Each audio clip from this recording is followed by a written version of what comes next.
بسم اللہ الرحمن الرحیم الحمدللہ رب العالمین والصلاة والسلام علی رسول اللہ۔ ازدواجی زندگی کے سنہرے اصول تیسرے پارٹ میں ہم آج دیکھیں گے کہ ہم نے پیچھے دیکھا ہے کہ نبی علیہ السلام نے فرمایا کہ اپنی بیویوں کو مارنے کے بارے میں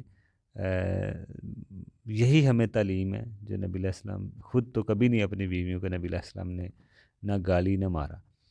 تو ہم کیا کرتے ہیں، چھوٹی چھوٹی باتوں پہ بیویوں کو مار رہے ہوتے ہیں، گالیاں نکال رہے ہوتے ہیں۔ یہ ٹھیک نہیں ہے، یہ طریقہ غلط ہے، کیونکہ نبی علیہ السلام نے جانوروں کو مارنے سے بھی منع کیا گیا ہے، ان کے خصوصی چہرے پہ، ٹھیک ہے نا۔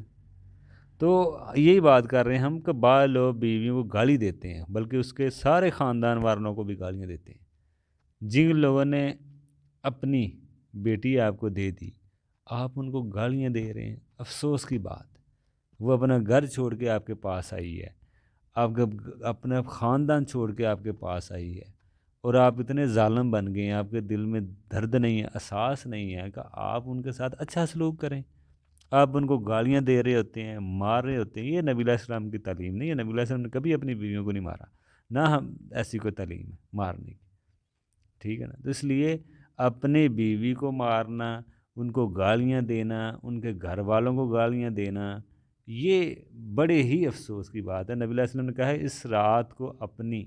اس بیوی سے رات کو اپنی ضرورت پوری کرتے ہو، پھر اس کو مارتے ہو، تم کو شرم نہیں آتی؟ تو یہ ان شوہروں کے لیے پیغام ہے جو اپنی بیویوں کو گالیاں نکالتے ہیں، مارتے ہیں، اور ان کے گھر والوں کو بھی گالیاں دیتے ہیں بعض کا۔ تو یہ آپ سے اس کے بارے روز قیامت پوچھا جائے گا۔ آپ ظلم کر رہے ہیں، اپنے ماتحت جو لوگ ہیں ان پہ آپ ظلم کر رہے ہیں، جن پہ آپ کی قدرت ہے۔ آپ یہ دیکھیں جتنی قدرت آپ کی ہے نا آپ کی بیوی پر، اس سے زیادہ قدرت اللہ رکھتا ہے آپ پر، ٹھیک ہے نا۔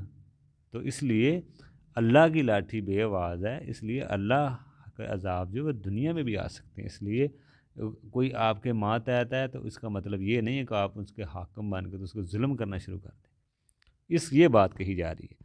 دوسرا مسئلہ، مارنے سے پہلے اس کو نصیحت کریں۔ شریعت کے کوئی اصول ہیں، کوئی پہلو ہیں، کوئی سٹیج ہیں، کوئی سٹیپ ہیں، آپ ان کو نصیحت کریں، پھر بول چال بند کر دیں۔ اگر وہ نہیں سمجھتی بیوی، یا بیوی واقعی بات کو نہیں سمجھ رہی، غلط کر رہی ہے، تو آپ ان کو نصیحت کریں، بول چال بند کر دیں۔ یہ مرحلے ہیں۔ پھر ہلکا پھلکا ایک مارنا ہو، یہ گنجائش ہو سکتی ہے، ہلکا پھلکا بس تنبیہ کے لیے۔ یہ نہیں کہ اس کو زخم کر دیں، ہڈی پسلی توڑ دیں، ایسے نہیں ہے۔ یہ ایک سارا ایک طریقہ ہے۔ حضرت عائشہ فرماتی ہے کہ نبی علیہ السلام نے کبھی بھی کسی بیوی کو جو ہے نا وہ کبھی کسی بیوی کو اور خادم کو نہیں مارا۔ دوسرا، حضرت عائشہ فرماتی ہے کہ گھر کے کام کاج کرتے تھے نبی علیہ السلام، اپنے اونٹ کو بھی چارہ بھی دیتے تھے، گھر کی صفائی بھی کرتے تھے۔ ہم شاید صفائی کریں تو ہمیں بےعزتی محسوس ہو، تو اس طرح گھر کیسے پھر چلیں گے؟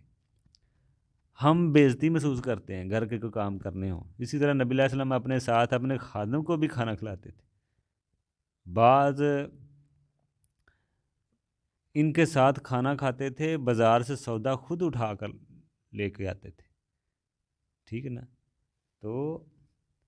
تو یہ تعاون تھا آپ کا نا گھر میں۔ ہم بھی اگر چاہتے ہیں کہ گھر اچھا ہو تو نبی علیہ السلام کی زندگی اپنائیں۔